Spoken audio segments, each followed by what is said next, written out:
then, this is a walk around video, and this is for a Honda CR-V 2.2 EX automatic diesel. It's a 14 plate car with just 45,000 miles on the clock, and it's in absolutely beautiful condition. Finished in grey with the really lovely lighter leather interior, which I'll come to in a second. Car is in fantastic condition. Front of the car here, lights and lenses are clear, intact without any cracks or condensation. Bumper really clean, bonnet likewise. You get a magnifying glass out, you're bound to find a stone chip there somewhere, but you have to look very hard indeed. Near side, beautifully smooth in the panels, absolutely really clean. Near side front alloy, again fantastic condition for a near side alloy. Going on this side, it's got a real crispness to the panel work of the car. Inside rear alloy, again fantastic condition. Coming in the back, bumper corners really clean. Entry points in the boot, unlike so many, it's in fantastic condition. And then offside of the car, again absolutely crisp. Offside rear alloy, pretty much unmarked there. And remaining panel work is fantastic. It's going to be, for what we are looking at now, an 8-year-old car with that mileage, it's going to be one of the very, very nicest examples out there. Let's come into the boot area now. Obviously electric tailgate all working perfectly. Boots are cavernous, easy fold rear seats, and it's been kept absolutely beautifully because that's rare with the CR-Vs. They're normally used heavily, obviously for intended use really. Nice sound of ownership, original load liner fitted, which means the carpeted areas look pretty much as new. Let's come into the back of the car now. Wide opening rear doors, absolutely enormous amounts of leg room. I'm over 6 foot tall and I can sit behind myself very comfortably with space to spare. This gorgeous interior, absolute gorgeous interior, is in simply beautiful condition with hardly any wear of any notes in it at all. Coming to the front, the passenger side, again incredibly clean and tidy. Passenger seat in absolutely superb condition. Finally coming to the front on the driver's side rather, again door card really nice. Footwell area is very clean, and the driver's seat, the one which should show quite a lot of wear for the age certainly, shows virtually nothing at all.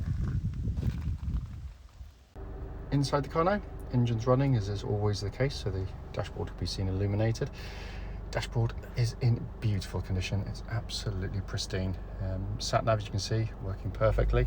I'll pop the phone to reverse, get that lovely clear gridded parking camera. But this air's been kept exceptionally well.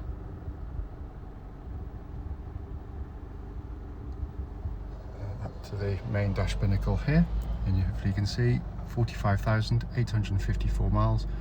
The only light showing is for low fuel. Obviously fuel in it will soon extinguish that, but it is a wonderful example, this car. Finally, just to show you, owner's manual pack and lock and wheel nut key, both here and present with the car. Right then, this is a quick road test video, and this is for a Honda CR-V 2.2 EX automatic diesel. This car is registered ND14XOC, and with a mileage of just 45,848 recorded. The reason we do all of our videos, especially this road test section, is basically so if anyone's online looking at any of our cars, they see the very car advertised actually in operation. The reason we feel it's important is simply because, like so many people, we've been to see cars which look perfectly fine in photographs and description, only to get there and find out when you drive it's got an obvious fault, warning light or something wrong with the car as it drives. So hence that's why we do it. So coming to the car itself, push button start for the top of the range cars, engine starts instantly, settles to a smooth, even idle.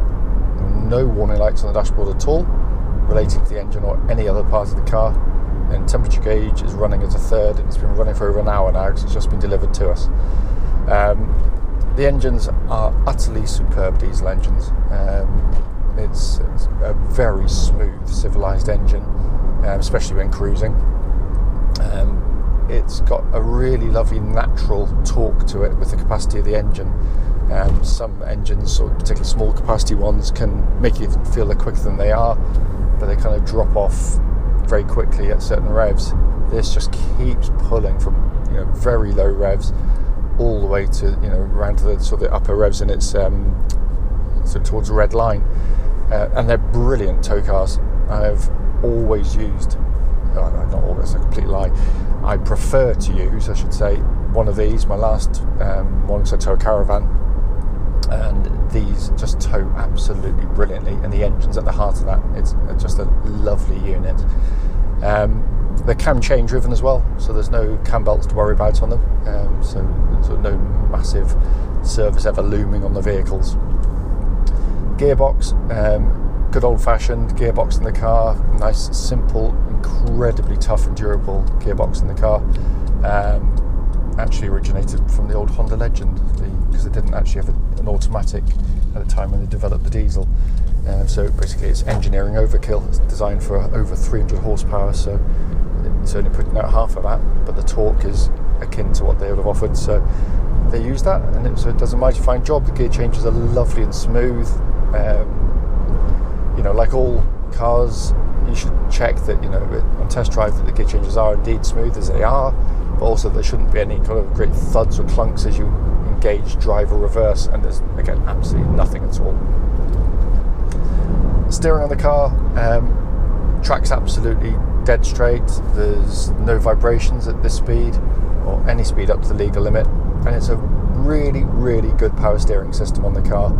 Again, the modern way seems to be that cars like this can feel quite agricultural or sort of like commercial vans to drive. The steering is really nicely weighted. It makes the car feel lovely and secure and solid on the road. But it's reasonably quick. It's incredibly accurate for this type of car, and it suits the car perfectly because the chassis works with it in harmony. Again, not always the case. So what the chassis gives you is this very compliant, very well judged ride, but also when you go through the corners, it really flows very well indeed. You don't get huge amounts of body roll, you don't get that lurching you get with so many cars, where some manufacturers go for the kind of what I call the test drive ride, which is basically, you'll be bowled over by how smooth and supple and everything it is, and buy one and then find out only a week or so later, going around a few lanes, that the thing just pitches and wallows about, and you've got car sick kids in the back, which is can be awful. So comfort's a very subjective thing, but they know this market incredibly well, Honda, with the CR-V being the best-selling SUV in the world, so they obviously know what to do.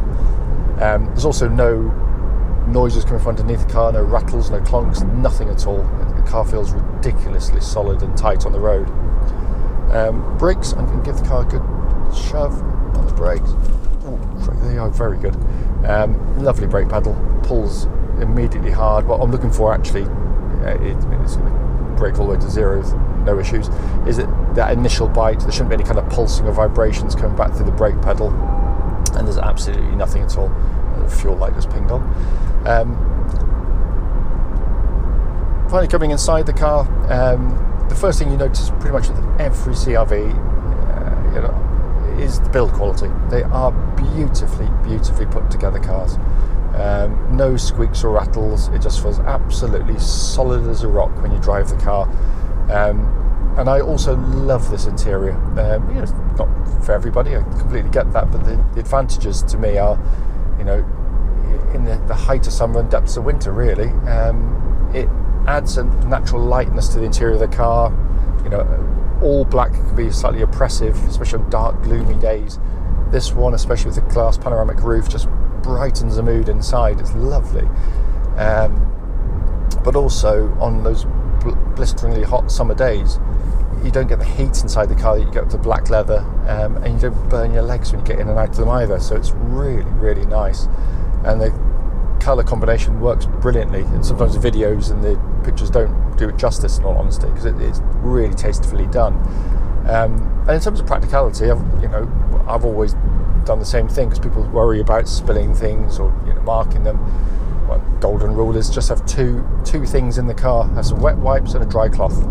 Just leave it in a storage area somewhere, so if you spill something, wet wipe it off and then dry it off immediately, and you can keep it looking absolutely lovely like that. They're also just a very, very nice place to sit and operate a car. You've got a perfect driving position. You can't fail to get comfortable in the cars. Lovely seats, brilliant visibility all around, helped by these massive wing mirrors. Quite a low dash design, so you don't feel sort of you're sunk into the car too much. And the dashboard that's very simple to come to terms with, especially by modern standards. You know, a day in the car and you've mastered it. It's that easy. All working perfectly. Sat nav there. Dual zone climate control system, pumps out absolutely ice cold air, by the way. Heated seats, again, working exactly as they should. And as I always say, I know it's slightly nerdy, but I love the fact that every button you press has that lovely kind of rubbery, damped, high quality feel that Honda do really, really well. Dash binnacle in front, simple, easy, legible dials, very easy to sort of take the information in and nicely displayed. And then you've got this lovely small diameter leather bound steering wheel, which shows absolutely no wear on it. None of the buttons got any paint worn or anything. The whole car's in beautiful condition in here. It really, really is. And we've not even cleaned it yet, so it's always a very good sign. This is a four-wheel drive version of the CR-V, but there are no buttons to press. It does it all for you. Again, Honda worked out very, very quickly that most people would be doing as I am today, driving in perfectly good conditions where you don't need four-wheel drive on. Because the problem with permanent four-wheel drive is, of course, it is on the whole time. So you're going to, chew up your tyres more quickly. You're going to use more fuel, and you're going to put more mechanical stress to the vehicle. Basically, the way this one works is through the traction control system of the car. It runs in front-wheel drive pretty much the whole time. That's the most effective way to pull a car along, or efficient rather. If the front wheels start to lose grip on snow, mud, ice, whatever, it instantly and seamlessly brings in the four-wheel drive, and it's brilliant in operation. I've needed it many occasions. It's been brilliant in the way it operates.